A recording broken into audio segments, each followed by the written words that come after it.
Hello, and welcome to the Days of Yore. Today, we'll be speaking about the Ostensible, a ship built on Beaubears Island in 1849, and one that was unfortunately wrecked just 1 year later off the coast of Cape Breton. So, we'll begin, as we always do, by saying that I'm not an expert, and that my sources today come from the British Newspaper Archive, and I'm presenting this really mostly for narrative purposes. Of course, we certainly hope, and I certainly hope, that if you like this video, you'll give it a thumbs up.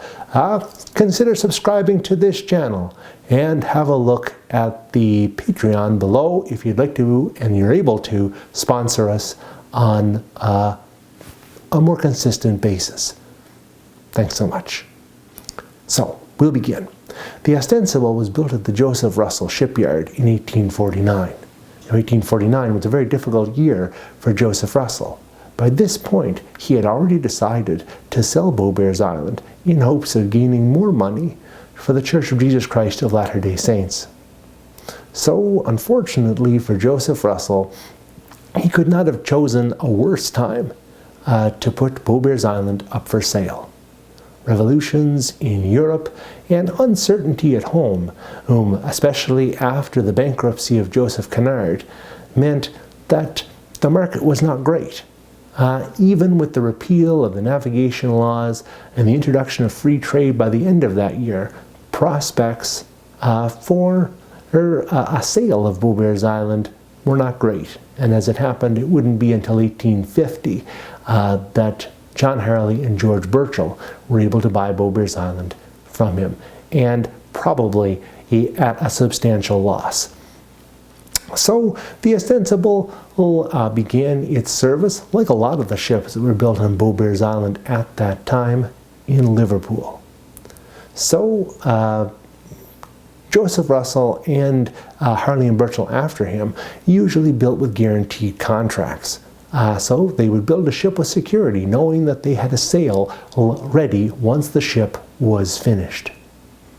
And so in October of 1849, the Ostensible was traveling between Miramichi and Liverpool under the captaincy of a certain Mr. Elmes. So Captain Elmes is listed as being the master of the Ostensible on these early autumn trips in 1849. So the next year in 1850, in April of 1850, the Ostensible left for Quebec, now under the mastery of Captain Dunn. Now this trip would prove to be very harrowing in its own way. So rough weather was experienced right up until about the 5th of May. So again, I mean, this is a trip that has already taken a month in 1850, now leaving, and the 2nd of April, now by the 5th of May, they've experienced terrible weather. So a month of rough seas. You can only imagine what that would be like for the passengers. It was at this point that the Ostensible found itself mired in the sea ice around Cape Breton. So it sighted both Flint Island and St. Paul's Island, not far from the Cape Breton coast, but it was locked for 5 days in the ice, unable to move. And it was in the course of that time that the ice pierced the hull of the Ostensible, allowing water to begin to seep in and eventually gush in to the vessel itself. So on May 11th at 4 a.m. a sail was sighted. So you can only imagine, again, I mean, a month of rough seas, now the ship is beginning to sink, the desperation that would have been clear on board the ship at that time, but now to see a sail. And luckily, it was the Duke under Captain Welsh who arrived, was able to rescue the passengers, and for a time the crew of the Ostensible remained on board, and gamely tried to conduct their duties. But when it was clear that the ship was lost, they too accepted rescue. And within 30 minutes of their leaving the ship went down. The passengers and the crew continued on to Quebec, where the passengers said that Captain Dunn did all that could have been expected of him, and were very, very kind to him in their evaluation of what he was able to do for that month, and definitely those 5 harrowing days he's at sea.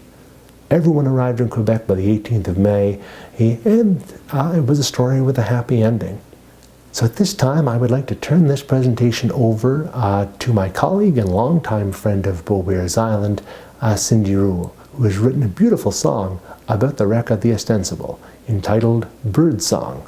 So I'm going to leave things there for me and turn things over to Cindy.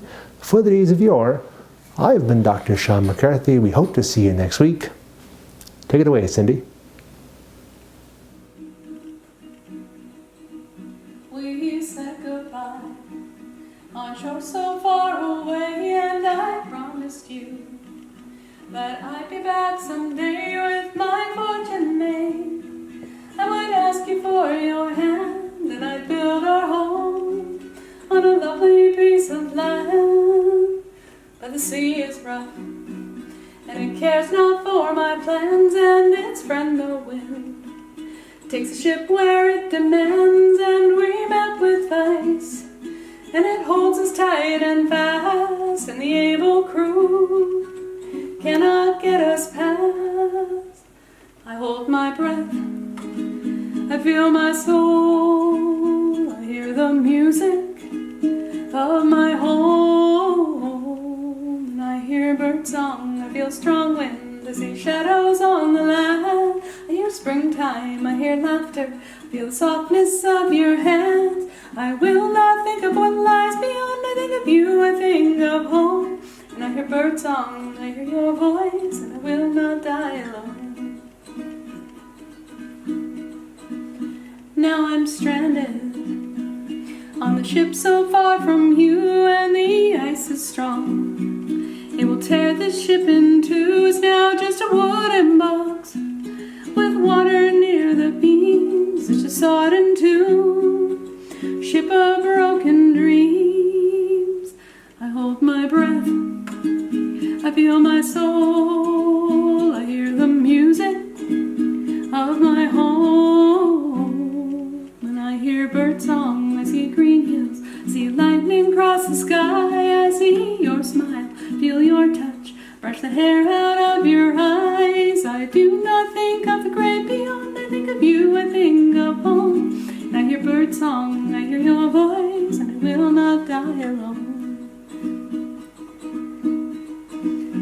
Now the captain says that perhaps we all should pray for a miracle before the break of day, and a ship is seen. When it comes to our rescue, I think a lucky star, I will return to you.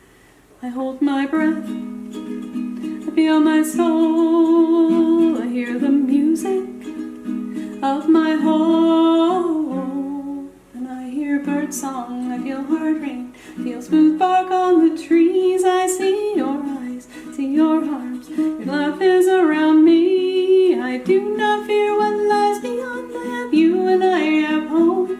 We'll have bird song, we'll have sunshine, we'll never be alone. We'll have bird song, we'll have family, we'll have love, and we'll